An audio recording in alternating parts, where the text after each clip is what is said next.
Salut mes chers amis!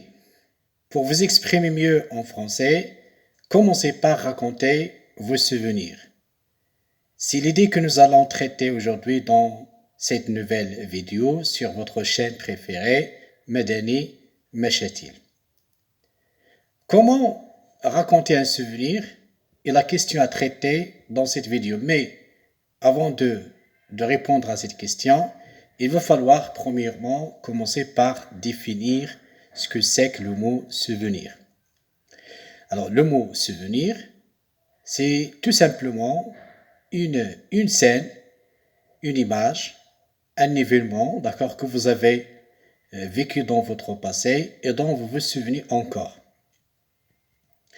Mais ce souvenir, d'une manière générale, il peut se rapporter à une personne, à un animal, à un objet, à un lieu ou à un événement.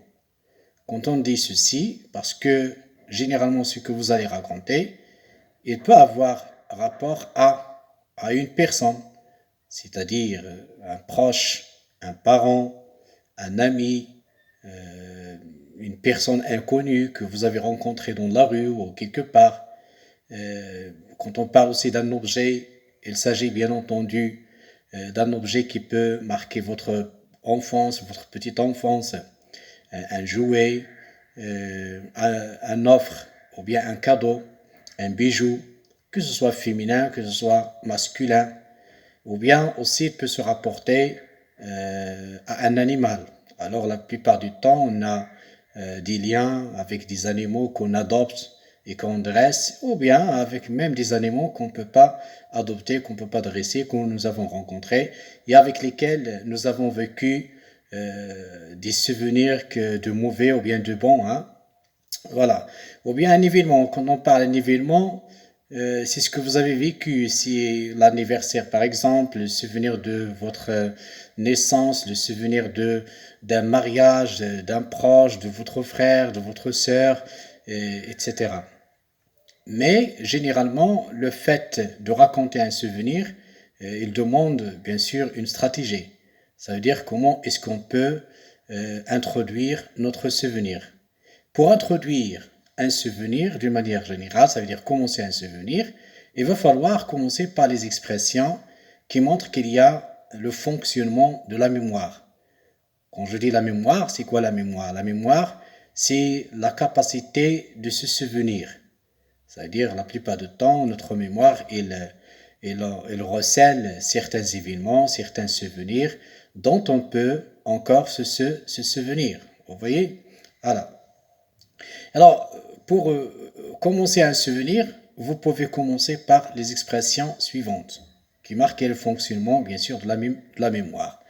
Ça veut dire que votre mémoire est forte, votre mémoire est vivante, hein, et encore claire. Hein. Alors, vous pouvez commencer par « Je me souviens quand j'étais enfant ». Je précise la période. Quand j'étais enfant, quand j'étais adulte, quand j'étais jeune. Hein, ou bien « Je me souviens quand j'avais ». Hein, suivi de l'âge.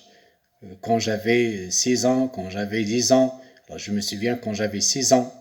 Ou bien, on peut dire quand j'étais enfant de, quand j'étais lorsque, hein, on commence par des expressions qui marquent le temps, qui ancrent le récit dans dans le passé. Ça veut dire que vous allez raconter un souvenir du passé, c'est passé. Voilà, vous pouvez utiliser ces expressions-là. Ou bien, je rappelle encore le souvenir de.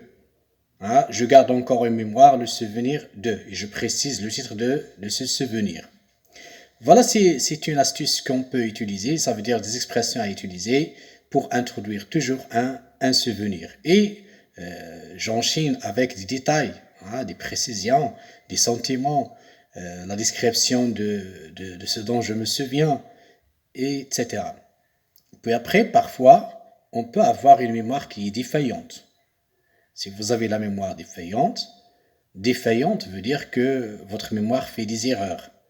Ça veut dire vous avez une faible mémoire. Vous avez du mal à vous souvenir vis-à-vis de votre âge. Quelqu'un qui parvenir à l'âge adulte ne peut pas toujours avoir des détails, des précisions sur son souvenir. Alors dans ce cas-là, que faut-il faire? Dans ce cas-là, il faut recourir aux proches, ça veut dire aux souvenirs des proches, les parents, les amis, les camarades, hein, que vous avez rencontrés ou bien avec lesquels vous avez passé des moments dans votre passé. Pour eux, peut-être qu'ils peuvent avoir la chance de garder encore ce souvenir et ils peuvent vous procurer des détails dont vous aurez besoin. Mais puisque toujours le fait de raconter un souvenir, ça entre dans le cadre de ce qu'on appelle un récit autobiographique. Alors lorsqu'on dit un récit autobiographique, c'est un récit à la première personne je, dans lequel lorsque vous racontez, vous devez raconter des vérités, l'authenticité, pour montrer que ce que vous dites c'était valable, c'était adapté à la réalité. Il va falloir contrôler certaines choses. Quelque chose qui marche, quelque chose qui ne marche pas, il va falloir faire attention à ceci. Je reviens à ce que je viens de dire, lorsque vous avez une faible mémoire, ça veut dire que votre mémoire est défaillante, vous pouvez marquer la source de votre souvenir, ça veut dire qui vous a raconté les souvenirs. Vous pouvez par exemple mentionner à l'aide des expressions, ma mère par exemple, bien mon père m'en a parlé plusieurs fois, 1000 fois.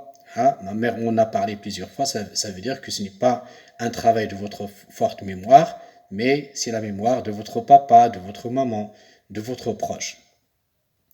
Le souvenir, c'est comme ça. Alors le souvenir, il va falloir comprendre une chose, c'est que vous devez mélanger entre deux périodes, entre deux temps. La période de temps, c'est-à-dire le moment passé et le moment présent. Alors deux temps sont mélangés, il y a un mélange, il y a une alternance entre ces deux temps-là. Le présent, ça veut dire le moment de l'énonciation, ça veut dire le moment où vous parlez, parce que qui se souvient, un enfant ne peut pas se souvenir, mais qui se souvient, c'est un adulte qui se souvient de son propre souvenir. L'adulte, lorsqu'il est parvenu à l'âge de 20 ans, de 30 ans, de 40 ans ou plus, il peut raconter des souvenirs, d'accord, qui relèvent de son passé, de sa petite enfance, de sa jeunesse, etc.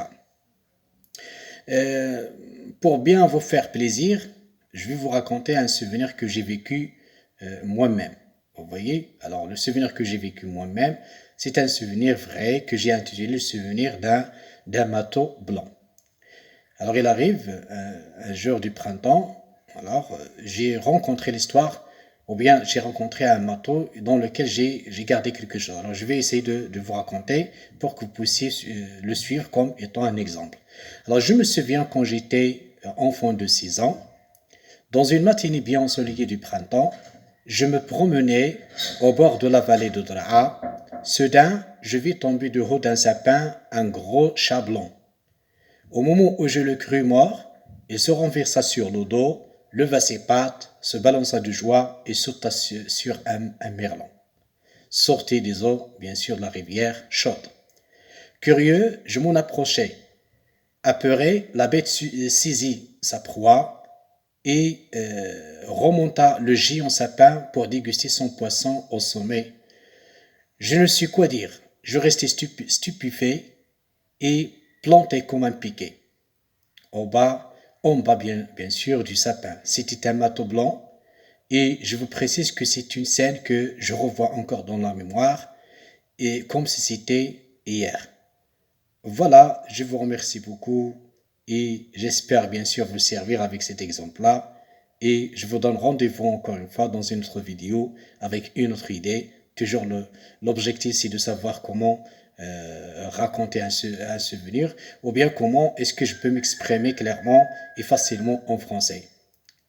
Avec ça, on donnera rendez-vous, Inch'Allah, comme ce que je viens de dire, avec une autre idée dans une nouvelle vidéo. Au revoir.